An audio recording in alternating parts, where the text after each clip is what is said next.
Good morning বন্ধুরা।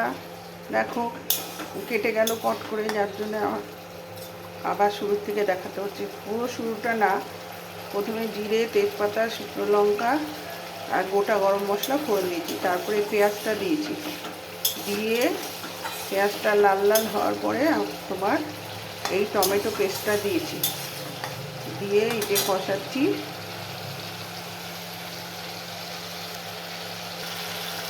আর এইদিকে দেখো চিংড়ি মাছ ভাজা বসিয়েছি। এটা কি হবে বলো তো? হবে হচ্ছে তোমার এঁচোড় চিংড়ি।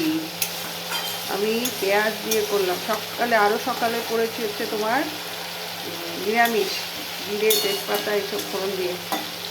এইটা চিংড়ি দিয়ে করছি, একটু দিলাম পেঁয়াজ রসুন আদা সব দিই, এটা শুধু পেঁয়াজ দিলাম।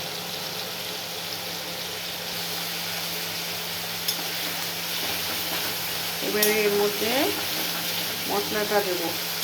আবার এদিকে একটু দেখতে হচ্ছে তো, নাহলে তো মাছটা আবার বেশি হয়ে যেতে পারে।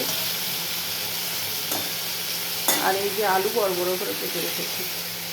এবার এই যে মশলাটা দিয়ে দিচ্ছি, জিরে, হলুদ, কাশ্মীরি লঙ্কা গুঁড়ো, আদা বাটা, এটা দিয়ে এবার একটু কষাবো। এই যে চিংড়িটা ভাজা হয়ে গেল, তেল ফেলে নিয়েছে একদম, দিয়ে দিলাম। এই পাশে এই যে কষাচ্ছি মশলা।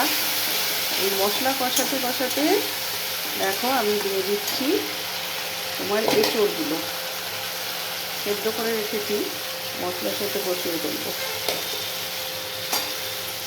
দাঁড়াও, সব এঁচোড়গুলো দিয়ে আসছি তারপরে। এই দেখো সব এঁচোড়গুলো দিয়ে দিয়েছি। এবারে এর সাথে একটু কষাবো মশলা দিয়ে।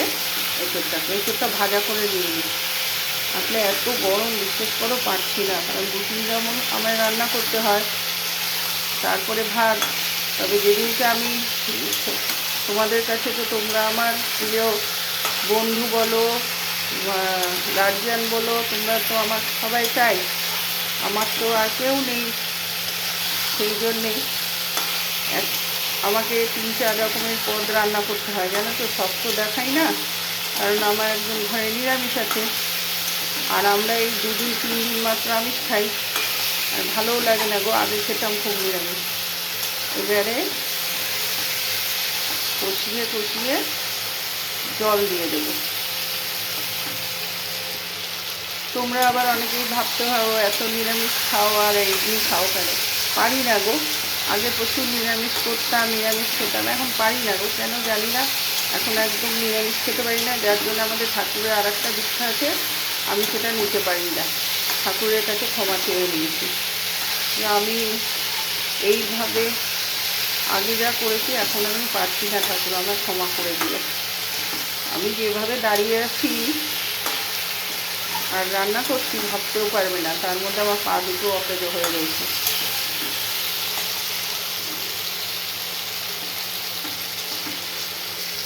আর গোটা গরম মশলা দিয়েছি, আমার যে গুঁড়ো গরম মশলাটা বানানো হয়নি তার কারণ কম এনেছে, আর একটু লাগবে। আনতে বলছে, আনছে না।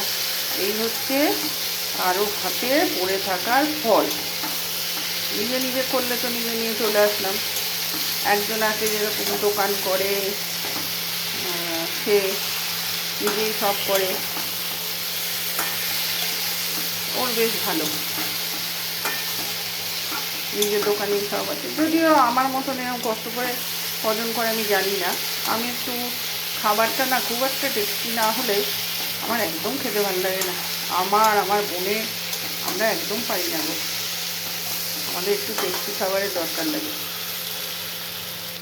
চলো এবারে জল দিয়ে দিই অল্প।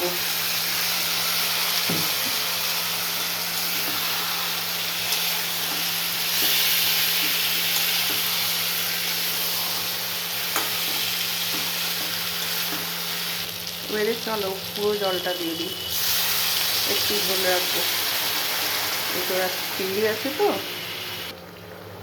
তবে বন্ধুরা আমি কিন্তু এখনও এর মধ্যে চিনি দিইনি, কারণ চিনি দিলে না সেদ্ধটা একটু দেরি করে হয়। সেই জন্যে সেদ্ধ করা আছে, সেই জন্যে দিইনি।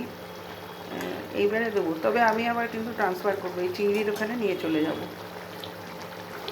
এই দেখো চিনি দিচ্ছি, আর দেবো না। চিনিটা দিয়ে একটু নাড়িয়ে আলুটা দিয়ে টাটা করবো, কারণ বিশাল বড় হয়ে যাচ্ছে। আমি এখনও জানো তো কিছু করা শিখিনি, কেউ না শিখিয়ে দিলে শিখবো কী করে বলো তো। এখানে আলুটা কিরকম বড় বড় করে দিচ্ছি। এবারে দেখো বন্ধুরা, ট্রান্সফার করছি। এই যে ফুটছে, এটাকে এবারে ওদিকে ট্রান্সফার করে দেবো। এই বন্ধ করে দিলাম, এই দেখো চিংড়ির মধ্যে ঢেলে দিলাম। দেখেছো, চিংড়িটার মধ্যে ঢেলে দিয়েছি। তাহলে বন্ধুরা টাটা, আসছি। সবাই ভালো থেকো, সুস্থ থেকো, সাবধানে থেকো। আবার দেখা হবে। এই চিংড়ি এখানেই শেষ।